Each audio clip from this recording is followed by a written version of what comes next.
हरे कृष्ण प्रिय कृष्ण भक्तबृंद आशा करी ईश्वरेर कृपाय आपनारा सकलेई भालो आछेन। आजও আমি আপনাদের মাঝে উপস্থিত হয়েছি আর নতুন একটি শিক্ষণীয় কাহিনী আপনাদের শ্রবণ করানোর উদ্দেশ্যে।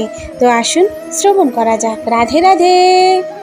বাবা তার ছেলেকে নিয়ে গেলেন ঘুড়ি উৎসবে। অনেক ঘুড়ি উঠছে, ছেলের শখ হলো ঘুড়ি ওড়াবে। বাবা লাটাই সুতা আর ঘুড়ি কিনে দিলেন।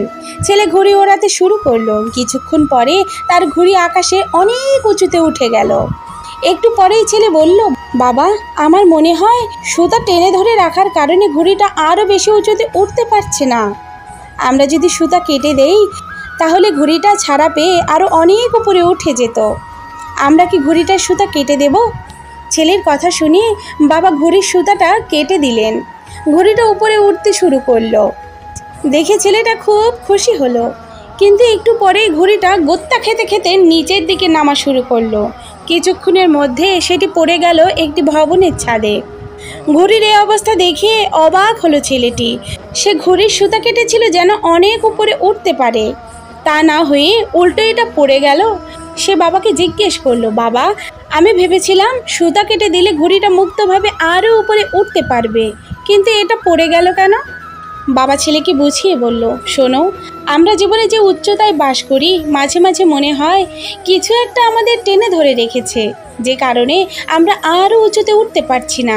আসলে সুতা ঘুড়িকে উপরে উড়ে যেতে আটকে রাখে না, বরং বাতাস যখন কমে যায় কিংবা বেশি হয় তখন ঘুড়িকে ওপরে ভেসে থাকতে সাহায্য করে।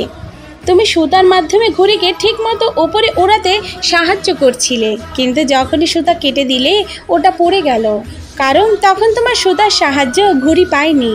ছেলেটা তার ভুল বুঝতে পারল। এই কাহিনীটির শিক্ষণীয় বিষয় এটাই যে অনেকেই মনে করে পরিবার, সমাজ বা ধর্মীয় বিধান তাদেরকে পরাধীন করে রেখেছে।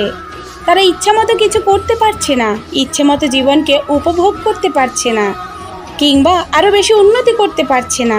কিন্তু সময়ের ব্যবধানে ঠিকই বোঝা যায় পরিবার, সমাজ বা ধর্ম আসলে পরাধীন করে রাখার জন্য টেনে ধরে রাখে না। টেনে ধরে রাখে যাতে ভালোভাবে উঠতে পারে, টেনে ধরে রাখে যাতে বিচ্ছিন্ন হয়ে হারিয়ে বা বিভ্রান্ত হয়ে না যায়। তাই সেই সুতার সম্পর্ক ছিন্ন করে সাময়িক বাতাসে ভেসে থাকা যায়, কিন্তু অল্প সময় পরেই তার পতন অনিবার্য। সব মুক্তি মুক্তি নয়, কিছু মুক্তি বা স্বাধীনতার ফলাফল পতন। রাধে রাধে।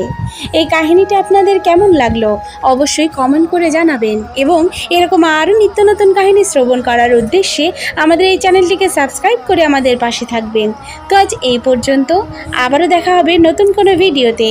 ততক্ষণ পর্যন্ত ভালো থাকবেন, সুস্থ থাকবেন এবং ভগবানের নাম জপ করবেন। রাধে রাধে।